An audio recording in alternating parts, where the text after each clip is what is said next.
La Birmanie est surnommée le pays des pagodes d'or.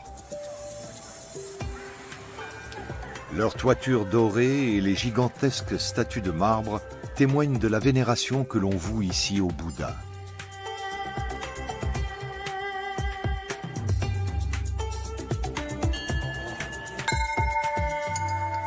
À Mandalay, la plus grande statue en marbre du Bouddha mesure quelques 20 mètres de haut. La ville a la réputation d'héberger les meilleurs sculpteurs de marbre du pays. Ces artisans appliquent encore des techniques et des méthodes traditionnelles pour fabriquer des milliers de statues qui sont vendues dans toute l'Asie.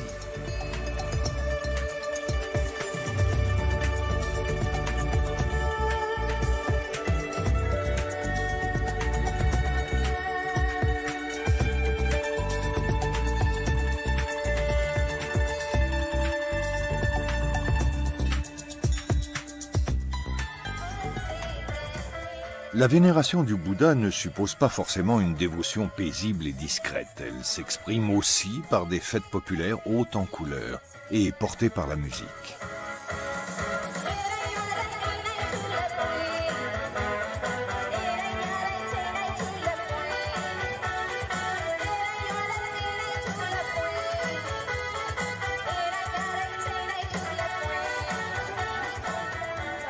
Conformément au samsara, le cycle des renaissances successives, offrir une statue du Bouddha fait du bien à soi et à autrui, dans cette vie et dans les prochaines.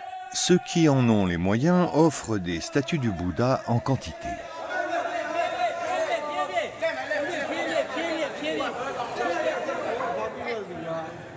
Ainsi, l'homme d'affaires Ko Mang Mang commande chaque année des statues du Bouddha pour en faire don à des monastères.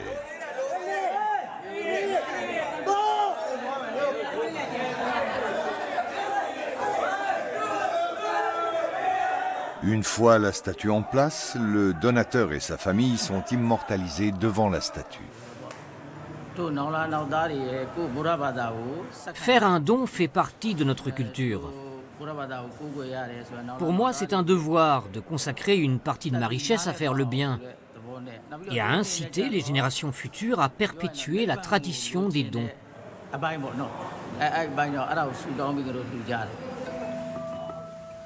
Mandalay compte 1 600 000 habitants. C'est la deuxième plus grande ville de Birmanie. Avant l'occupation britannique, la cité était la capitale du royaume birman. Les carrières de marbre blanc se trouvent près du village de Sajiin, 60 km au nord de Mandalay.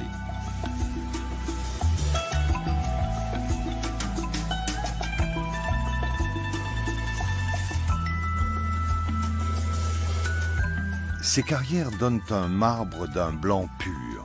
Les roches qui ne conviennent pas pour la fabrication de statues sont transformées en dalles et en granito.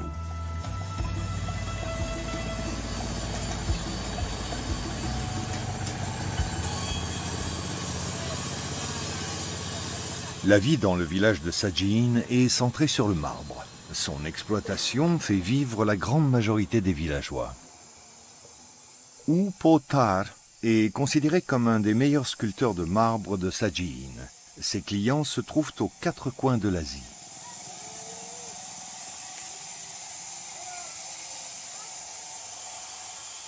Les statues du Bouddha existent en de nombreuses versions. Chaque pays a son propre style. Les poses ont chacune une signification particulière.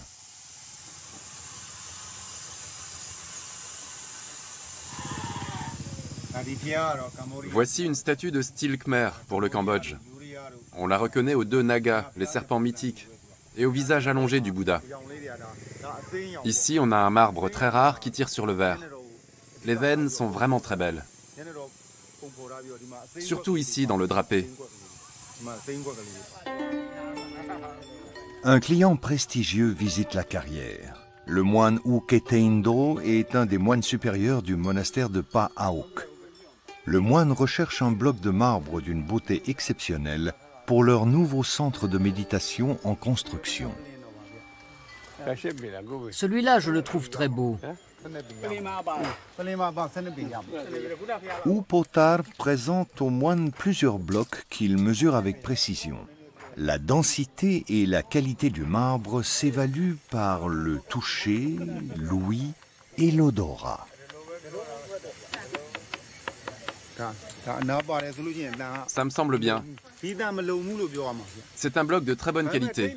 Il est parfait pour la réalisation de votre statue. Upotar est un artisan expérimenté. Il a déjà fabriqué un grand nombre de statues d'une grande beauté. Je sais qu'il est capable de donner corps à mes idées. Ce bloc peut convenir pour une statue de 4 mètres de hauteur. Tout dépend comment nous allons le poser et quelle partie du bloc deviendra la tête. J'aimerais un Bouddha qui médite assis, afin d'inspirer les visiteurs qui viennent au monastère.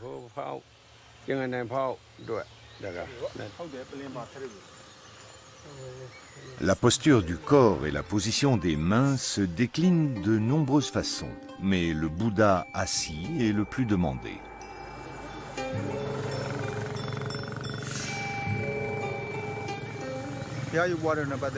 Le vénérable moine veut un Bouddha assis avec les paumes posées l'une sur l'autre, tournées vers le haut. On se connaît depuis longtemps. J'ai souvent travaillé pour lui. On doit encore s'accorder sur le prix, le délai de livraison et d'autres conditions. Tout va bien se passer. Dès que la commande sera confirmée, les ouvriers se mettront au travail. Le travail dans les carrières est très pénible. Pour se divertir et se changer les idées, les villageois profitent de la saison des pluies pour se baigner ou pêcher dans le fleuve. Dans 2 mois, les eaux en crue se retireront et la terre sera consacrée à la culture du riz.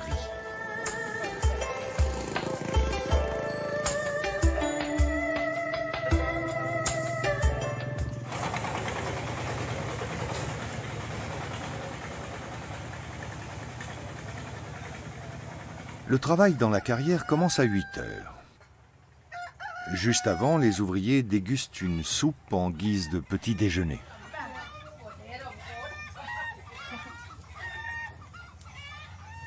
Avant de partir, les 2 ouvrières Tve Tve et Hake préparent du Tanaka, une crème cosmétique avec laquelle de nombreuses birmanes s'enduisent le visage. Le Tanaka est fabriqué à base de l'écorce broyée de la pomme à coque. La poudre est mélangée à de l'eau, elle sent le bois de santal. Le Tanaka adoucit la peau et sert aussi d'écran solaire. On se met du Tanaka sur le visage tous les matins avant d'aller au travail dans la carrière. Apprêtées et maquillées, les 2 femmes se mettent en route.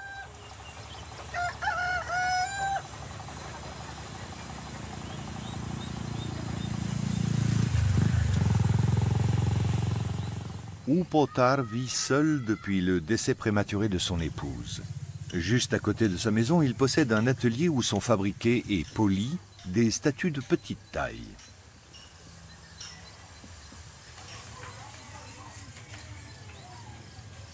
Le polissage d'une telle statue peut demander 3 jours pleins. Les grandes statues sont réalisées sur le site même de la carrière. Upotar attend un appel du monastère pour fixer les modalités de la commande.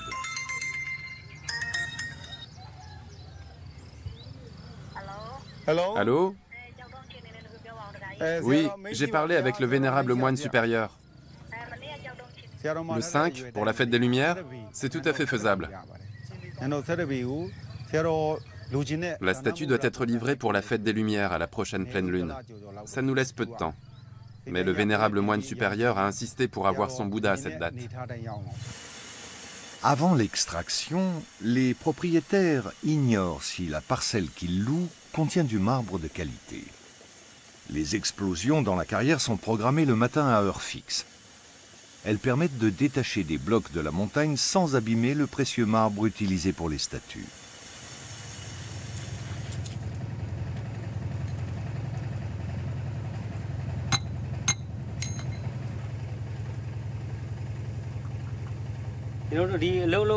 Ça fonctionne exactement comme pour les pierres précieuses, rubis et jade, par exemple. Tu loues une carrière et tu essayes d'en tirer le meilleur. C'est une vraie loterie. Parfois, tu trouves un excellent filon, d'autres fois, rien du tout.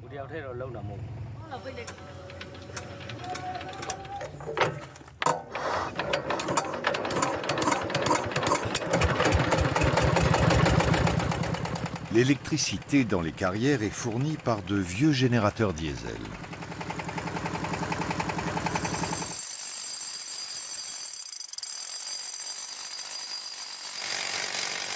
Les trous sont remplis d'un mélange de gravier et de poudre à canon. La mise à feu se fait à l'aide d'un fil de fer raccordé à une prise électrique.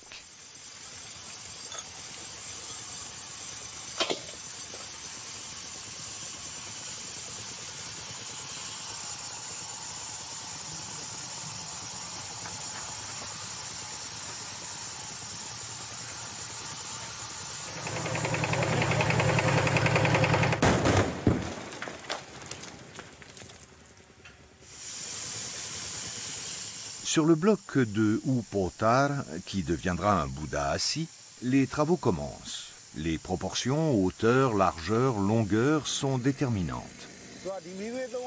Je trace en premier la ligne du milieu qui indique la hauteur maximale de la statue. Le point le plus large est au niveau des pieds. Voilà les deux repères les plus importants.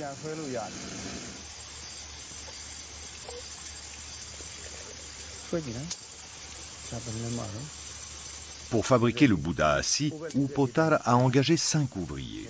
Comme il ne possède pas de carrière, il a acheté le bloc de marbre. Il s'approvisionne ainsi au gré de la demande. Le bloc a coûté 2500 $. La statue sera facturée 7500 $ au monastère. En Birmanie, le travail du marbre se fait le plus souvent à l'aide d'un marteau et d'un burin. Les burins sont régulièrement chauffés à blanc, ce qui permet de les affûter. Le marbre est si dur que les burins n'ont plus de pointe après 2 heures de travail. Il faut les affûter souvent.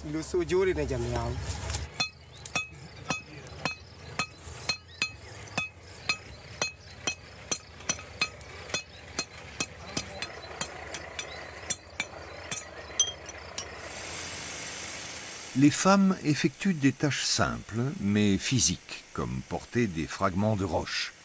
Avec un salaire de 6 $ par jour, elles gagnent 2 fois plus qu'en travaillant dans les champs.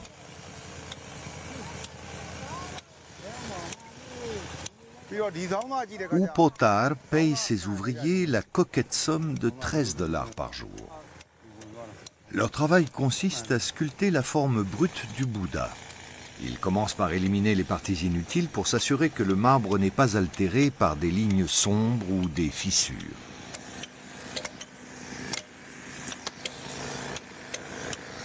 Pour la suite du travail, les ouvriers utiliseront des outils plus modernes.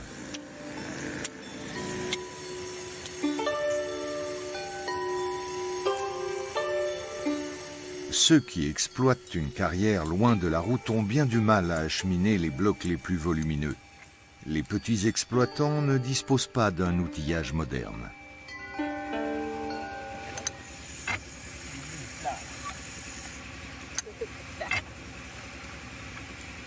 Un travail surhumain, effectué sans la moindre protection.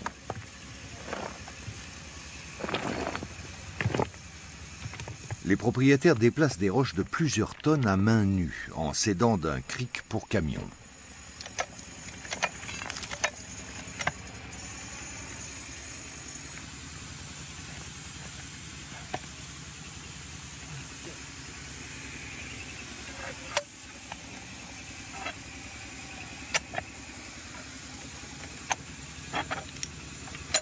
Chaque mouvement du levier fait bouger la roche de quelques centimètres à peine.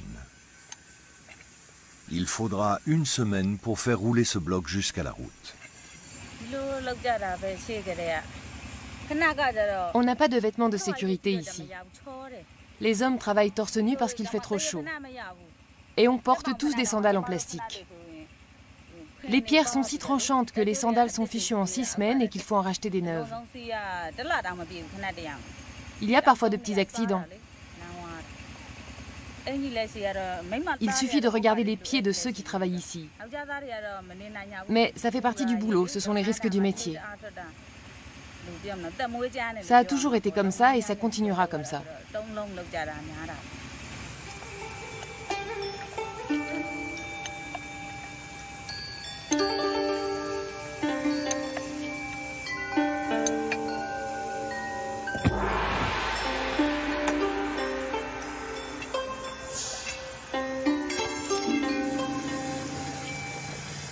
Les fragments de roches ou les roches inexploitables pour des sculptures sont utilisés pour la construction de routes. Les morceaux de marbre et de granit constituent une sous-couche, laquelle est recouverte de goudron.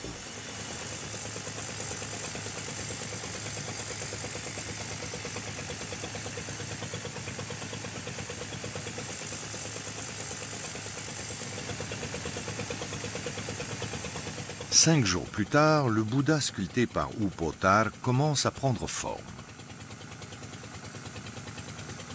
Le sculpteur trace les contours du personnage en utilisant des mesures autrefois en usage en Europe. Une coudée, une main, un empan et une paume répétés 2 fois. J'arrive à estimer la taille de la tête par rapport aux autres parties du corps, rien qu'en regardant. Pareil pour les différentes proportions. J'ai ça en tête. Je n'ai pas besoin d'un mètre pour les mesures. U Potar trace méticuleusement les proportions sur la roche.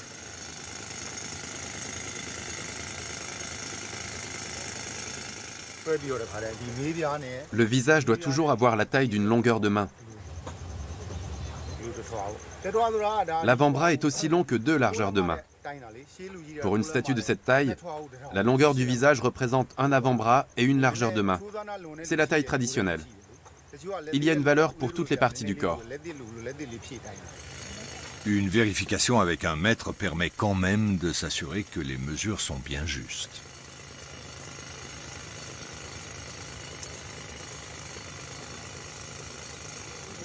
Les proportions d'une statue permettent de savoir à quel pays elle est destinée. En Birmanie, les proportions doivent être respectées pour toutes les statues. Dans d'autres pays, les règles sont différentes.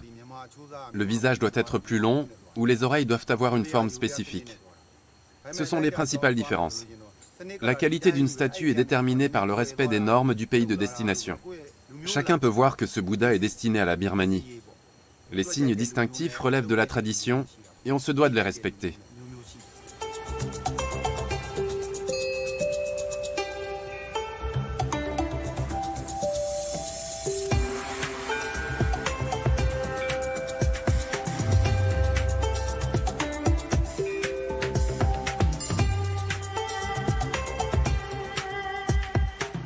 La vie à Sajiin, le village du marbre, est rythmée par les saisons et le calendrier bouddhiste, alors que Mandalay est davantage soumise au rythme trépidant d'une métropole.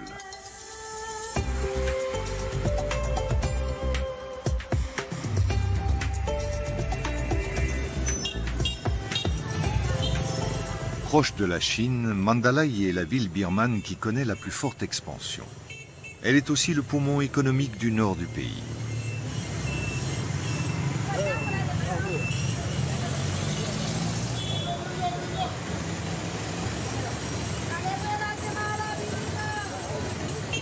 Mandalay possède toutefois quelques îlots paisibles, telle la vieille maison en bois du peintre U Kokoji.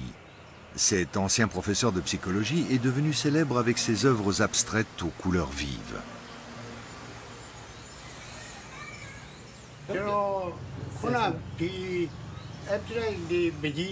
Il y a peu de peintres abstraits en Birmanie, contrairement à d'autres pays. On a été longtemps coupé du reste du monde. En Birmanie, les peintures sont surtout réalistes. Mais il y a des gens qui apprécient mes œuvres. Je me laisse inspirer par le moment et par mon humeur. C'est pour ça que les couleurs sont si différentes d'un tableau à l'autre. Âgé de 82 ans, Ukoko Ji a découvert l'art abstrait alors qu'il était étudiant en Europe dans les années 50. Une statue du Bouddha me touche d'une autre manière. Je porte ça en moi, même si j'ai vécu à l'étranger. Je suis bouddhiste et j'aime offrir des statues du Bouddha. Le bouddhisme est l'élément qui lie notre peuple.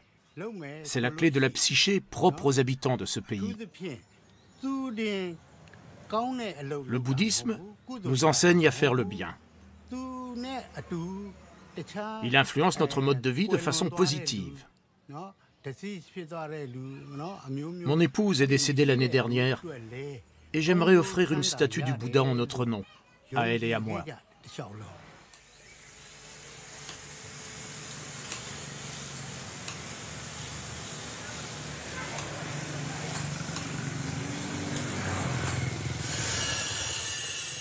Ukoko Ji arpente les rues de Mandalay en quête d'une statue à son goût.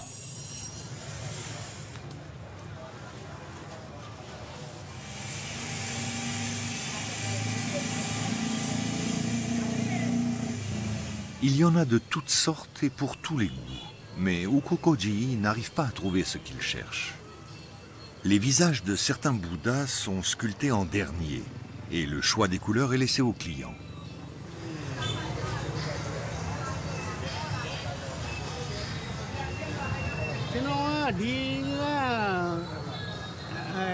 Pour être honnête, je suis un peu déçu.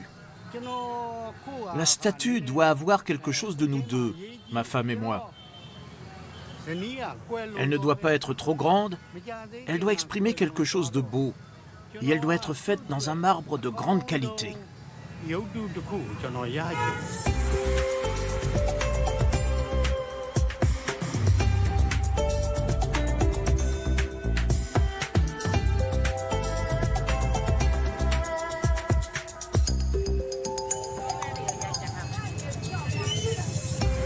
À Sajiin, c'est jour de marché.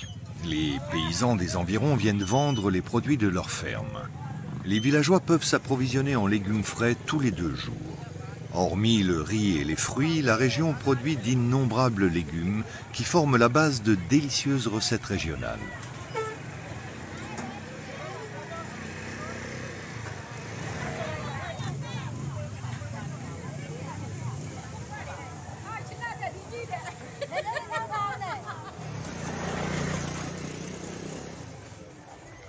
Ukoko Ji se rend à Sajiin en compagnie d'un neveu pour trouver une statue du Bouddha qui réponde à ses critères. On lui a conseillé de visiter l'atelier d'Upotar. Ce dernier les accueille chaleureusement.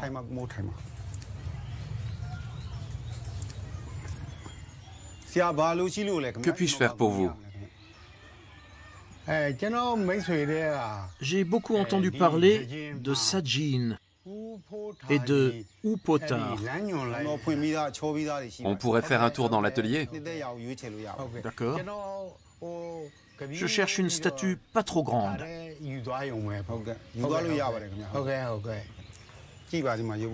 Suivez-moi. Toutes ces statues sont très belles. Upotar décrit à ses visiteurs les différentes qualités du marbre.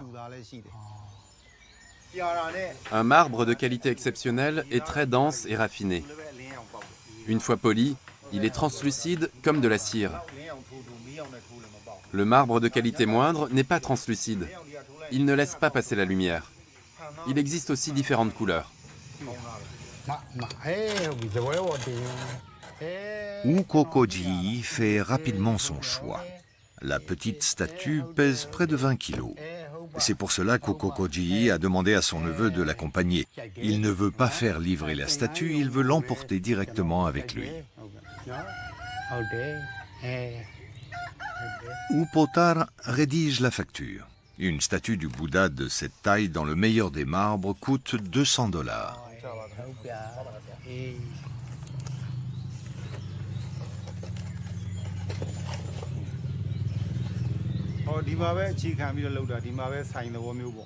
Je ne possède pas de boutique à Mandalay. Personne ne vend mes œuvres. Les gens doivent venir de Mandalay jusqu'ici pour voir mon travail. Beaucoup de clients viennent parce que j'ai bonne réputation. C'est le bouche à oreille qui fonctionne le mieux.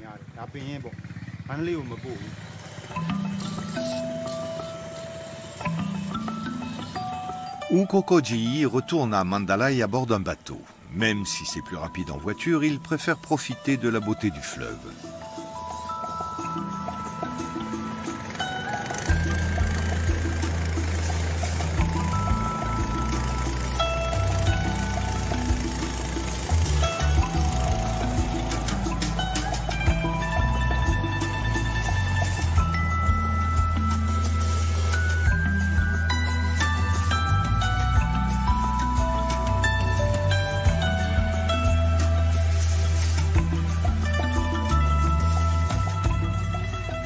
La beauté du marbre à Sajiin n'est pas seulement un don de la géologie. On dit qu'elle est aussi une faveur des esprits de la montagne. Et ces derniers exigent un tribut pour que les ouvriers ne se blessent pas et pour que les blocs de marbre soient sans défaut.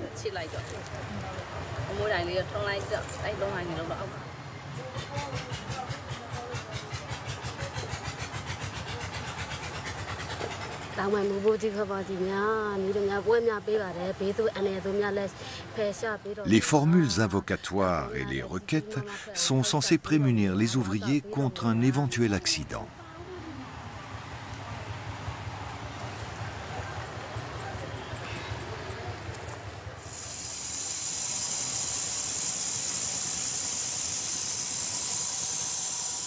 Cela fait près de 2 semaines que les ouvriers travaillent sur le Bouddha assis. La date de livraison approche.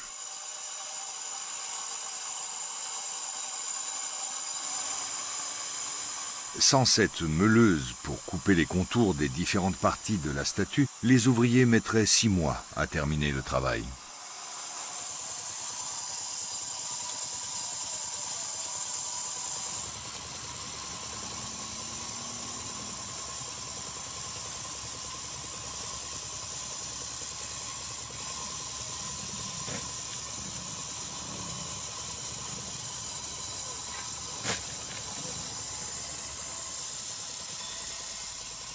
Pendant que les ouvriers effectuent les travaux pour dégrossir le bloc de marbre, Upotar crée sa prochaine statue. Le Sayar-do, le vénérable moine supérieur, a aussi commandé un Bouddha couché pour un centre de méditation.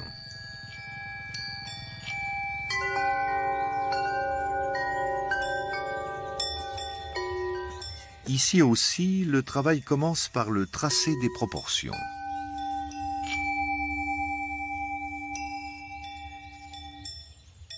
L'harmonie des formes et la symétrie influent beaucoup sur la beauté d'une statue.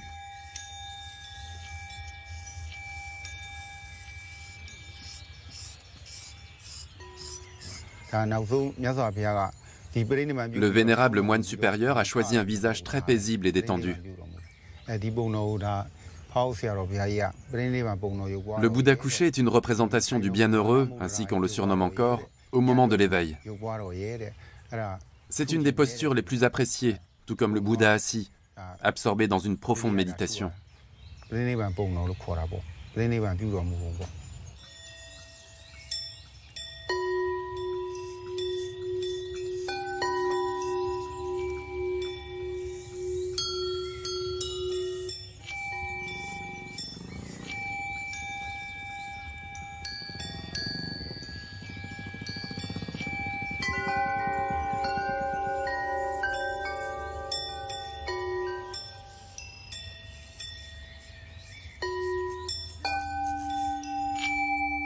La position des mains de ce Bouddha nous révèle qu'il n'a pas encore accédé au nirvana, mais qu'il se repose.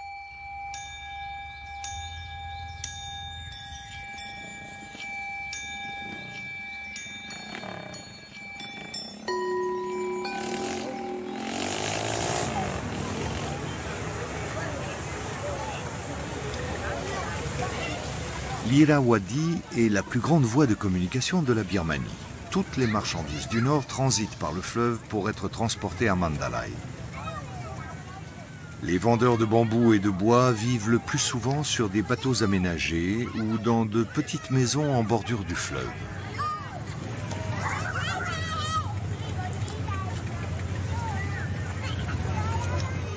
À 20 km de Mandalay, sur l'autre rive, se trouve Sagaing, la ville des monastères. Elle compte plus de 600 pagodes disséminées sur la montagne verte. Sagaing est l'un des principaux centres religieux de la Birmanie. La cité compte plus de 100 monastères et centres de méditation.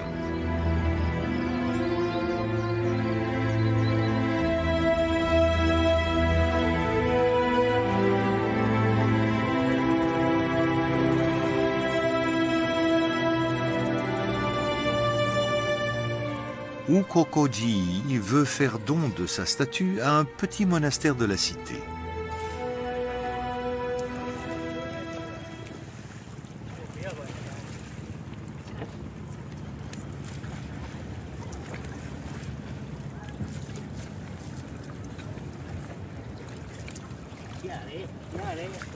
Le monastère a acquis une certaine célébrité en servant de décor à un film dans les années 50.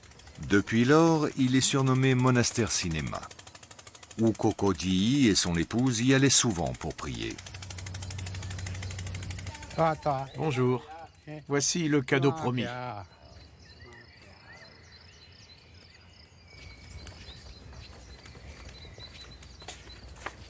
Le monastère Cinéma ne compte plus qu'un seul moine.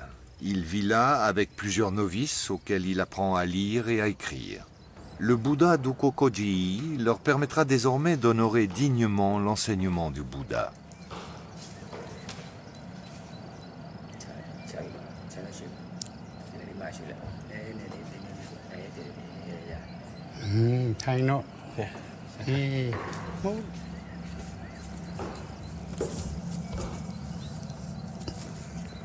Les 3 révérences à genoux sont un devoir pour les bouddhistes.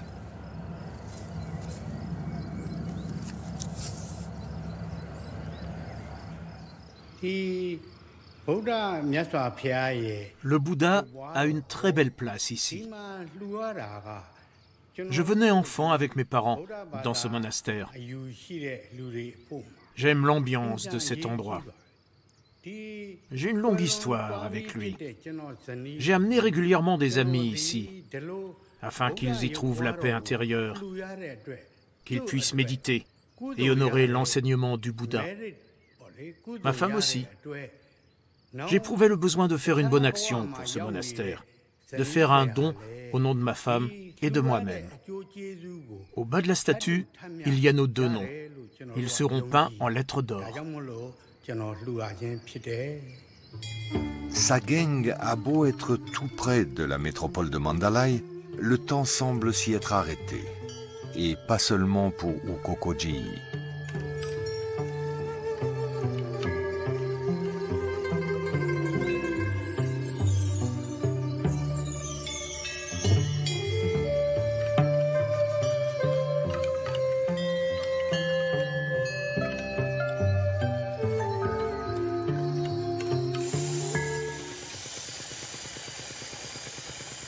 Retour à la carrière de marbre. Une toile protège les ouvriers du soleil brûlant. À midi, la température grimpe souvent jusqu'à 35 degrés. Il se prépare aujourd'hui une opération exceptionnelle. Le Bouddha assis va être redressé. Pour qu'il tienne, le dessous du socle doit être plat et lisse.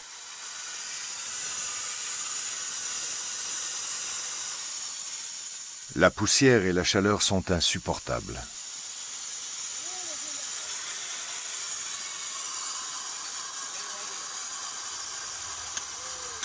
Pour détacher un gros morceau, les ouvriers enfoncent délicatement des burins de différentes grosseurs.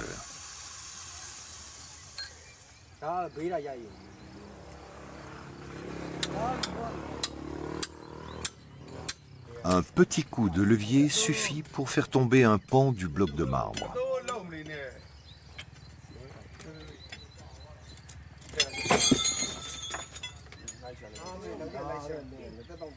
Il faut vraiment faire attention, il ne faut pas provoquer de fissures. Mais bon, on est des pros quand même.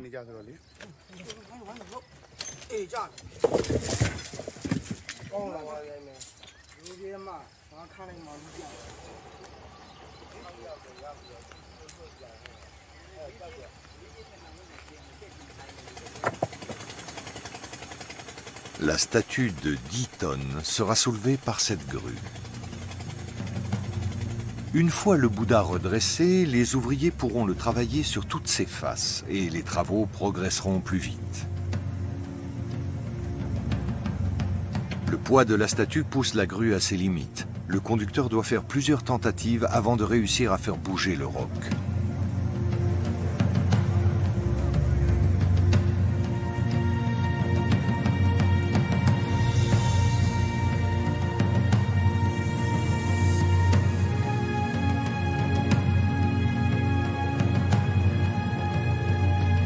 C'est le moment où le bloc de marbre devient un personnage sacré, un objet de vénération religieuse. Ce n'est pas l'image du Bouddha, mais une expression de ce qu'il incarne, en termes de sagesse et d'enseignement.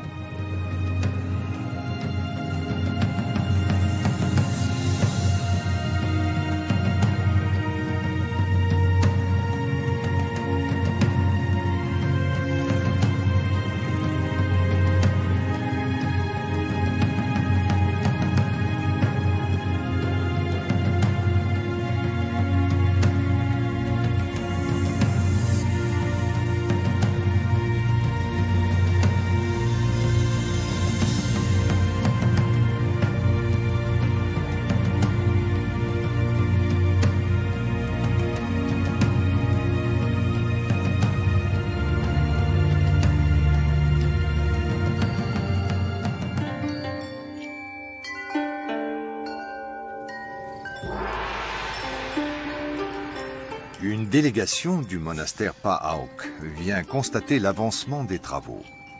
Le Sayardo, le vénérable moine supérieur, inspecte la statue à moitié finie du Bouddha assis.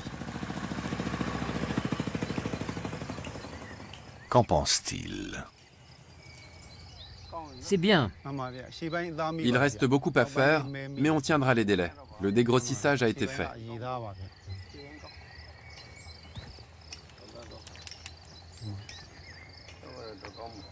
Un joli son clair, n'est-ce pas? J'espère que c'est ce que vous vouliez.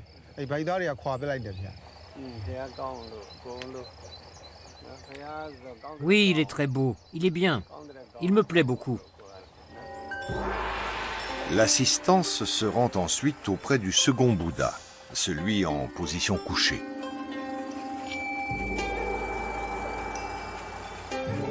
Cette statue plaît également au moine supérieur.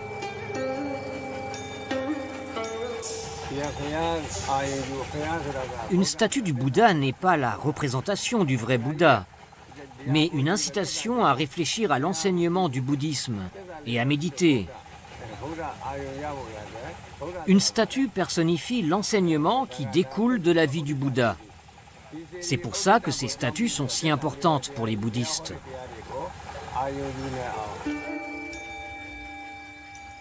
Le monastère Pa'aok est le principal client d'U Po Thar. La fidélité des moines lui procure du travail pour plusieurs années. Et il a beaucoup appris de leur sagesse.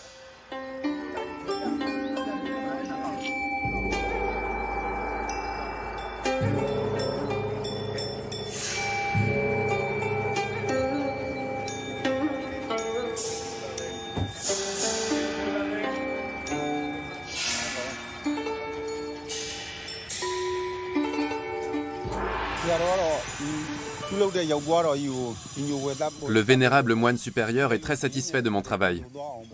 J'ai déjà réalisé beaucoup de statues pour lui. Il vient de m'en commander d'autres pour ses centres de méditation. Dès qu'on aura fini le Bouddha assis, le travail continuera avec les autres statues.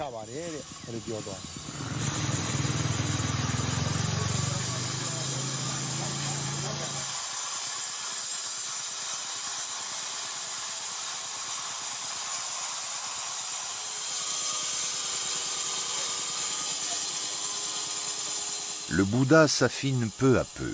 Le sculpteur s'attaque maintenant aux détails. Alors que les ouvriers travaillent sur la tête, Upotar trace les lignes qui permettront de sculpter les plis de la robe.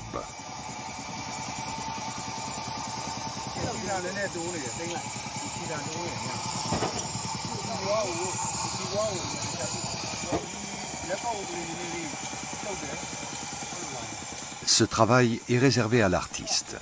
Il arrive que des clients protestent pour un pli mal fait et refusent de payer la facture.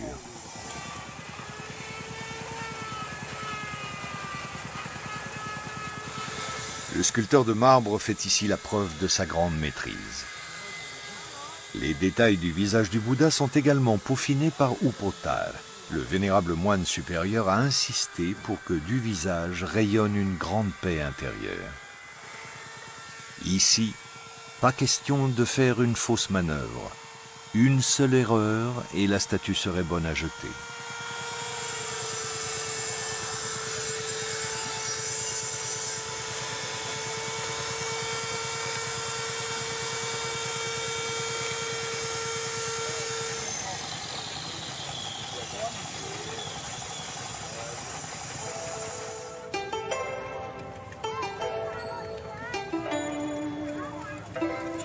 Le soir, quand il a un peu de temps, Upotar se consacre à sa seconde passion, la poésie. Plusieurs journaux ont déjà publié ses poèmes.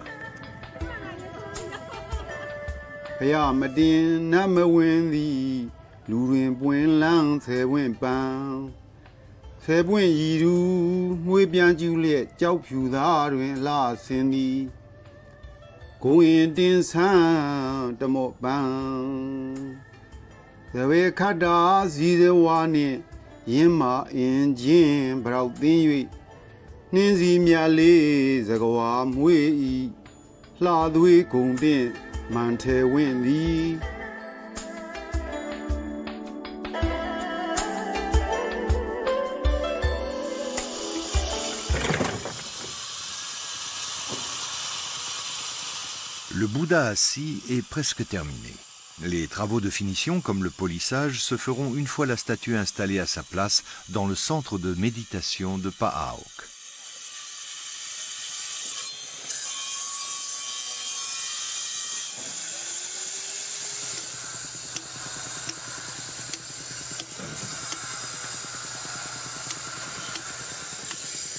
Upotar trace des lignes repères pour que ses ouvriers parachèvent les détails.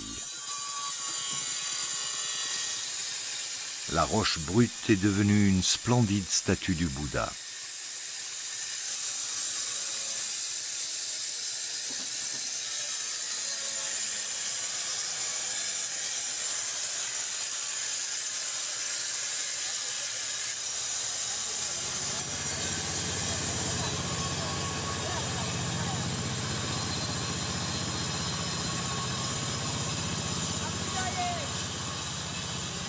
Les ouvriers du marbre n'ont pas l'habitude de travailler dans des délais aussi serrés.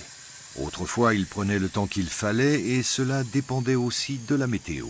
Mais ce Bouddha assis doit être livré pour la fête des Lumières.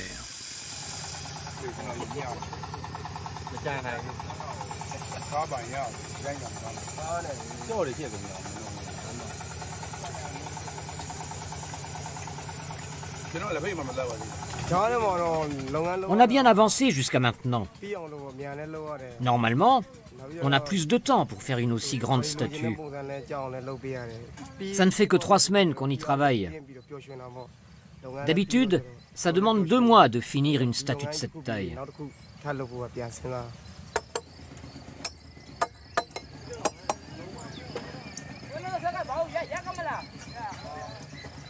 Une solide structure en bois est construite pour le transport de la statue. Elle sera acheminée à Piin Uluin, une ville située à 150 km de la carrière.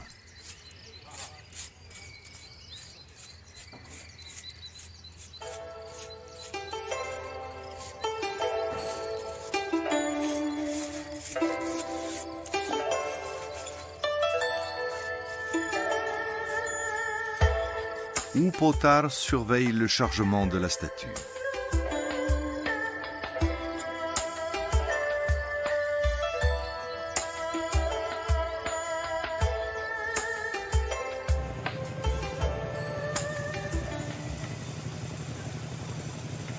le transport d'une statue religieuse doit aussi être protégé en faisant une offrande.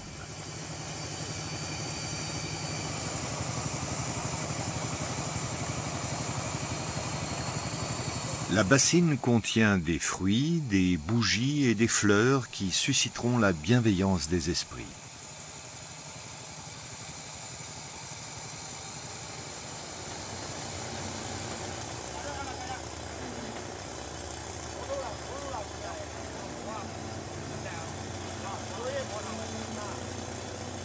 La grue a bien du mal à hisser les 10 tonnes de la statue. Pour des statues plus lourdes, il faut faire venir de Mandalay des engins plus robustes.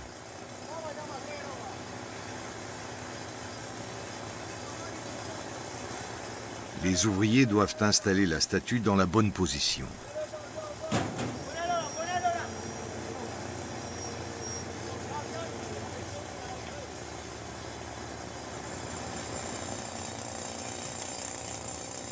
Pour le transport, elle est délicatement posée sur le dos.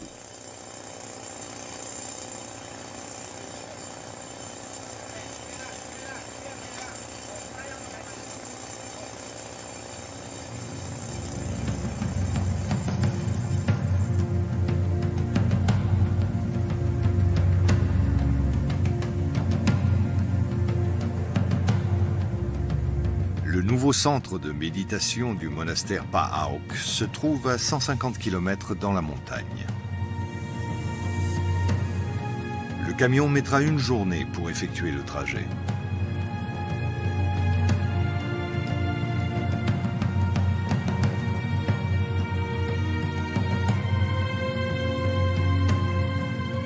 Ces montagnes aux conditions climatiques agréables accueilleront bientôt des chercheurs de sens venus du monde entier.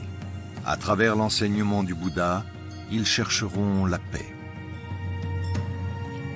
Couvrant 220 hectares, cet immense centre de méditation sera l'un des plus grands du monde.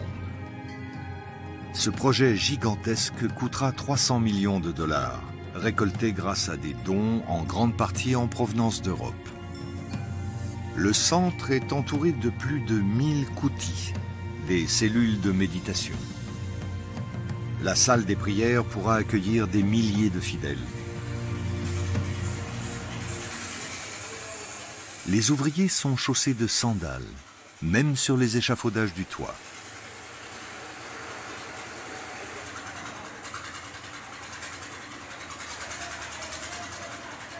Sous le regard protecteur du Bouddha.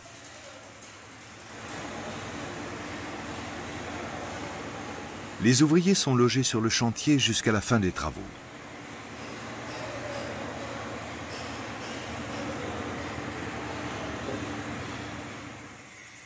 Comme les moines ne peuvent pas manipuler d'argent, ils ont des délégués séculiers qui s'en chargent. Ils sont venus pour apprécier l'avancée des travaux et pour admirer le Bouddha d'Upotar qui semble perdu dans l'immense bâtisse.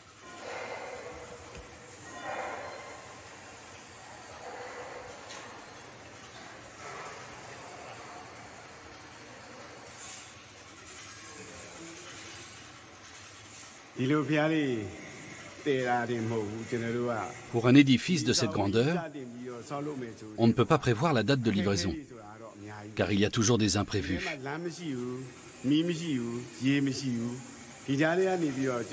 Normalement, l'édifice devrait être achevé en avril l'année prochaine. Ça veut dire dans 7 mois.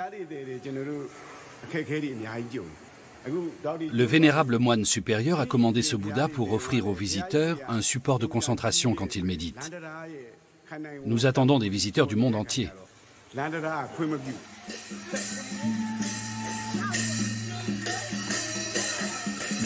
Retour à Sajiin.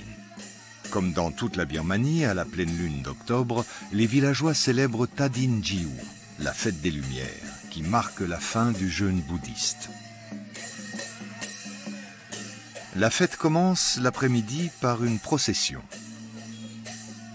Tous les villageois se rassemblent pour passer la journée ensemble. La fête des Lumières n'est pas seulement un moment de joie. Elle est aussi l'occasion de remercier ses parents et ses enseignants et de demander pardon pour ses fautes. Au coucher du soleil, les villageois rejoignent le temple de la montagne pour prier ensemble.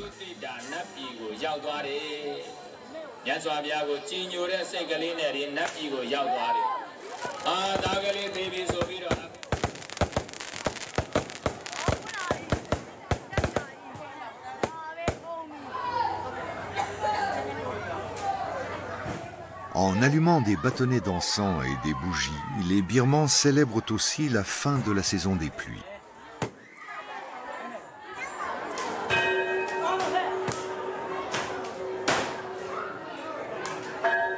Upotar est venu pour remercier le Bouddha. Les dernières semaines ont été très dures. Je suis très fier de mes ouvriers. Ils ont fait tout ce qu'il fallait pour qu'on respecte les délais. Je suis si heureux que le monastère apprécie mes statuts. J'espère que ça continuera comme ça. Avec la fête des Lumières, en cette pleine lune, on célèbre la fin de la saison des pluies. Une nouvelle période commence dans le calendrier bouddhiste. Grâce à son art, Upotar continuera longtemps encore à immortaliser dans le marbre l'enseignement du Bouddha.